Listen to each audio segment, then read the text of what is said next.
Is AI a tool or is it cheating? Should you consider using it? Greetings, the Learning DM here, and today I will be talking about just that.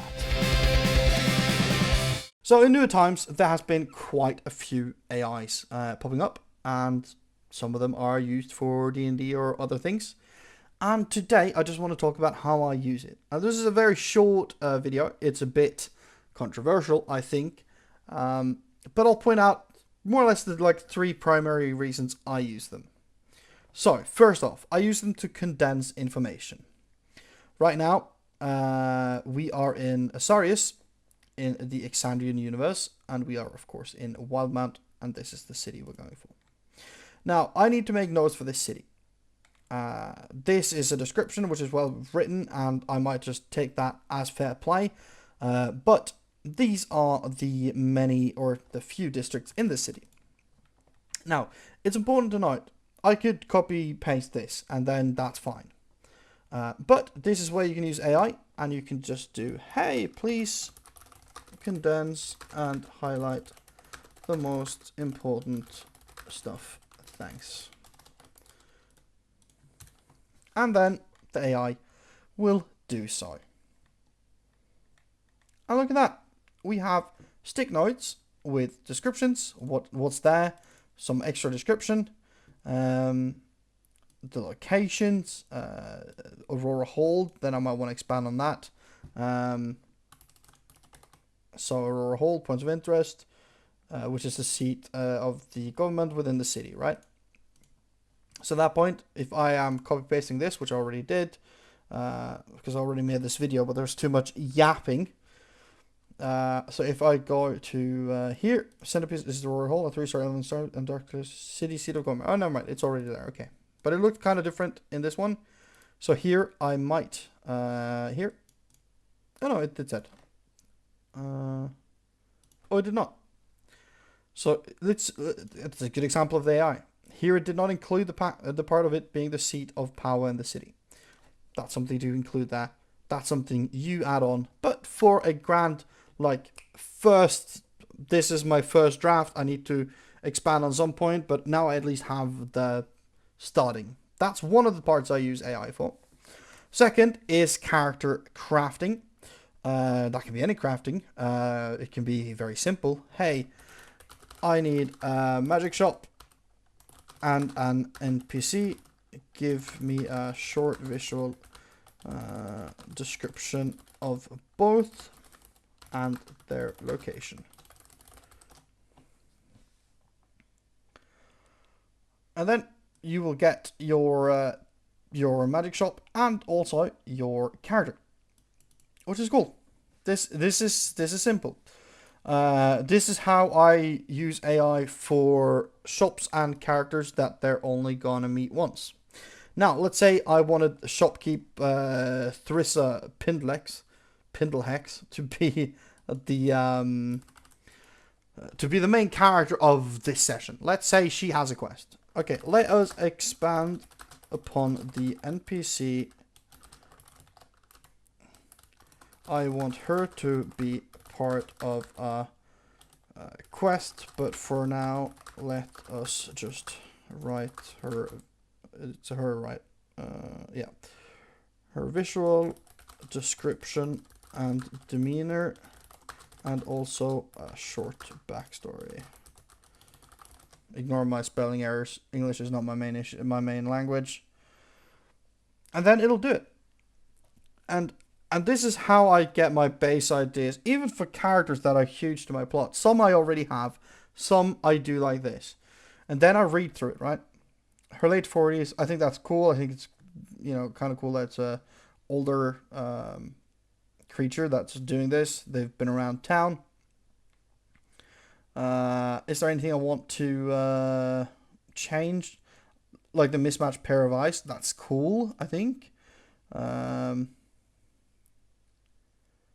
think I don't like the fact that she's not I think even in a place like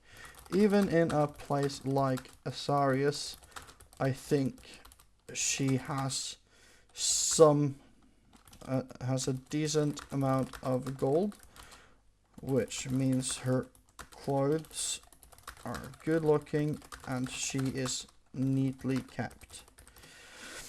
And then, alright, they'll redraft it. Cool. And now it should be, yep, she wears a custom tailored long coat, deep violet, silver threading, each belt buckle, like this. This isn't mine.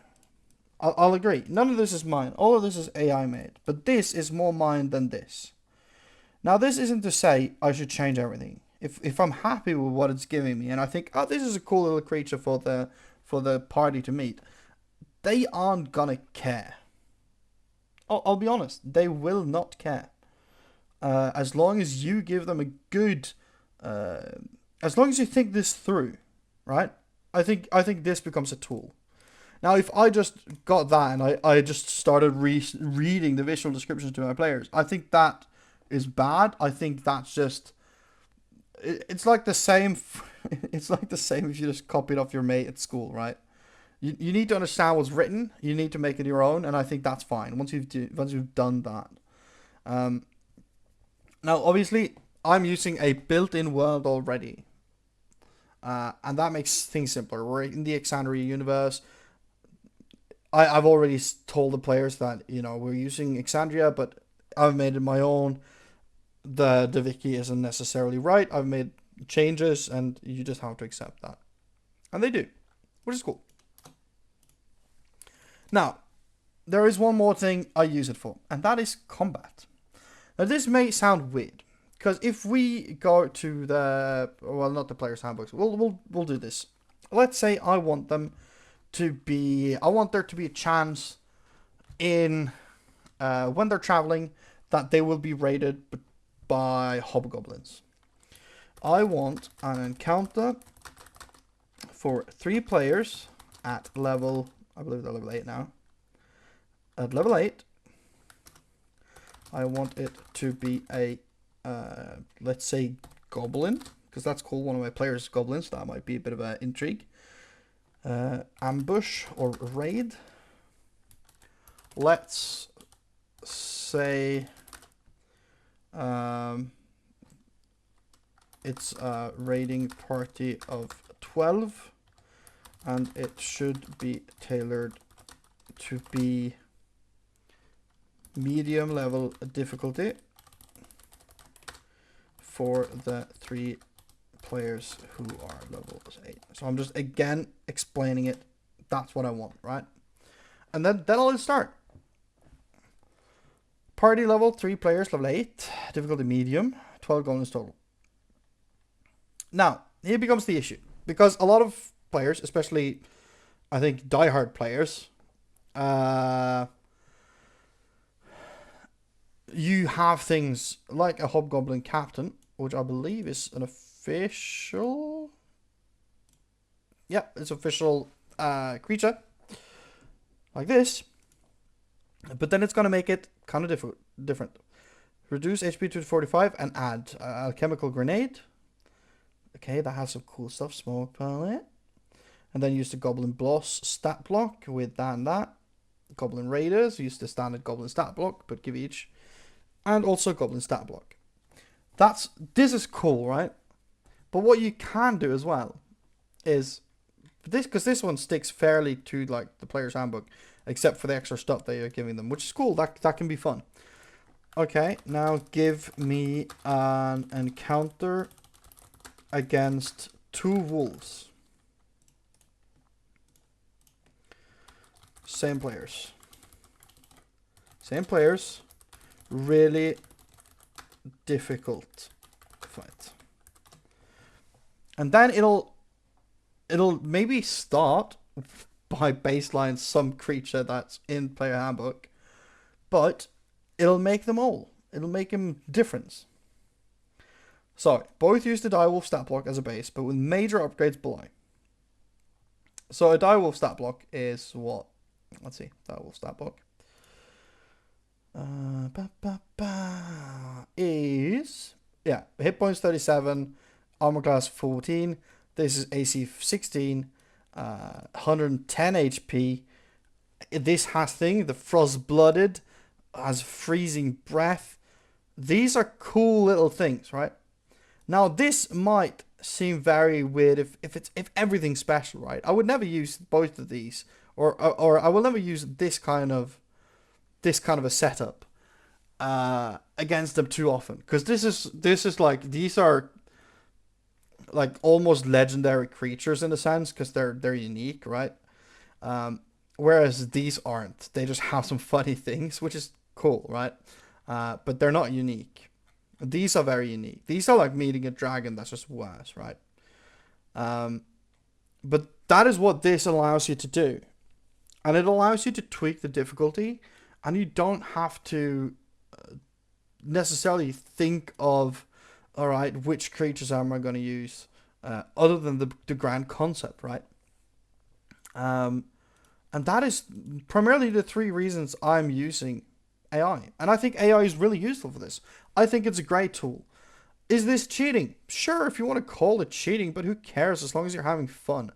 I look forward to the day when we stop taking D&D so bloody serious, right?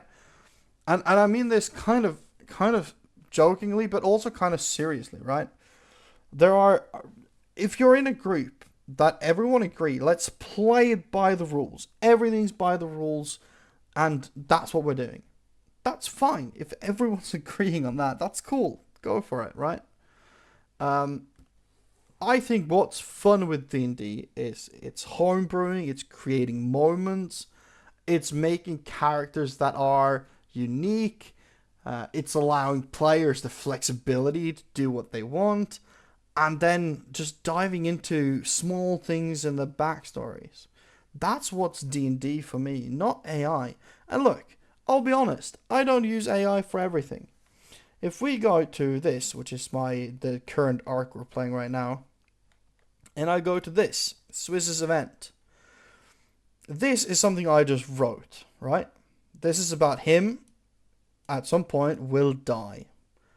I will make this might be the hobgoblin attack. I haven't decided that yet, but I will make a point where he gets killed. And I have this seance written out for him. Because he's a rogue, he's played with the idea, I want to go paladin. I think that's really cool. I think that's funny. It fits the character. It's perfect, right? Perfect. Now, I've told him that, hey, there will be a time, maybe next session, where you might get a feeling that this is really unfair. I didn't say anything, but I just said, just stick with it. Just stick with it. But it might, for a second, if you find yourself in a moment where you're thinking, oh, this feels unfair, don't worry. Don't panic. Don't start feeling down. If anything, start smiling because something's going to happen, right? Everything when it comes to important plot points, I will write out. But for adding things, for making these rolling tables, for everything, be it rare magical, very rare potions, all of these things, this is what AI shines with. It's perfect for this. And I think you can very easily, obviously, you can very easily run a D&D campaign without using AI. I just think your campaigns will be better, and I think you will have less work just pushing on you as a DM. And I mean this genuinely. Everyone can and everyone should DM at some point because it's a good learning experience. And I think AI lessens the barrier for entry to become a DM. And I think that's really important. Because as a DM, you're supposed to be there to reinforce the rules and remind people that this is kind of how it works. But you are there to tell a story. D&D is live action role playing. That's all it is. You're LARPing through the end of the day. You're there to tell a story. The players are there to partake and impact on that story, change directions, figure out how it goes. But they are there to experience and impact your story. As a DM, you are telling the narrative. And I think if making certain things easier for you is great, AI is really helpful. I do not think you should use AI for everything. Clearly, I think that's bad. I think you know, going back to this, right? Going back to, I need a quest for them to give to the players. Doing this could be, I think this is bad, right? I think this is lazy. Even I think so. I don't think there's anything wrong. Again, if you want to do it, there's nothing wrong with doing it, right? But this is not how I would like it. Now, I might have a plan, right? As I said, actually I said that in the previous video. I'll show you here. The players are here. By the end of the session, at least, they should be in Resona. That's kind of the plan of the next session. And planning Resona as well. And now, as I said, we're doing Asarius. Now, I said in the previous video that I recorded that I didn't publish, that it would be cool if they went into the Wildwood, right? And then I could, and just because I suck at spelling, well, Malok, is that it? Malok? Yeah, Wildwood. I could go, no, scrap that. I want it to be a wanted mission that she informs the players about. And it's about taking out a outpost of bandit goblins that have been stealing from travelers. They are currently residing in Wildwood.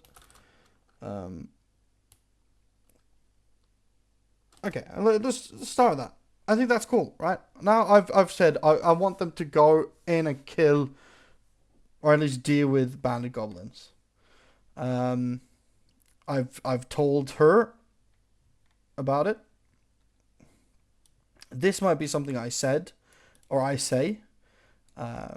Maybe not from her, but from one of the patrons at the tavern. And then I have some stuff. The Red Roots, the bandit company. Cool. Red Roots, it's actually a pretty decent name. I'll do that. And then objectives, that's just different. I will just change that. So objective is to kill the goblins and bring back proof of the demise of the Red Roots. Reward to be claimed either in Asarius or Roshana by officials. Oh, that's not how you spell officials. Alright, but now I have an idea going. Okay, cool. Now I've started what I want. Now I need to obviously write it, need to think how am I going to do this. But this is AI. All of a sudden you have things flowing. You prompt it. I think this could be cool. Give me your rundown. That'll give you a rundown. You'll change it a bit. This is cool. Again, I wouldn't take this just from the baseline. You can if you want. But AI, for me, is definitely a tool. And for anyone saying it's a cheat, you were entitled to your opinion. That's all I can say. I can only go off the players from my own campaign. I don't think they've ever noticed that it's AI and they're having a thrill playing. And that is what means everything to me, right? AI is definitely a tool. I don't think AI is cheating. I think any DM should consider using it. I think it's a learning experience to know when and when not to use it, but it can save you a lot of time. It can remove stress. It can remove effort. But if you're too brass with it and you're using too much of it, you can lose a bit of the soul and a bit of the heart of the story. So use it sparingly, or at least know when you're using it. But AI is so definitely a tool within D&D. I wish everyone just learnt and tried to use it. And that's it. That's the video, isn't it? It's definitely a tool. You could argue it's a cheat. I would use it, so I would suggest others use it. That's it.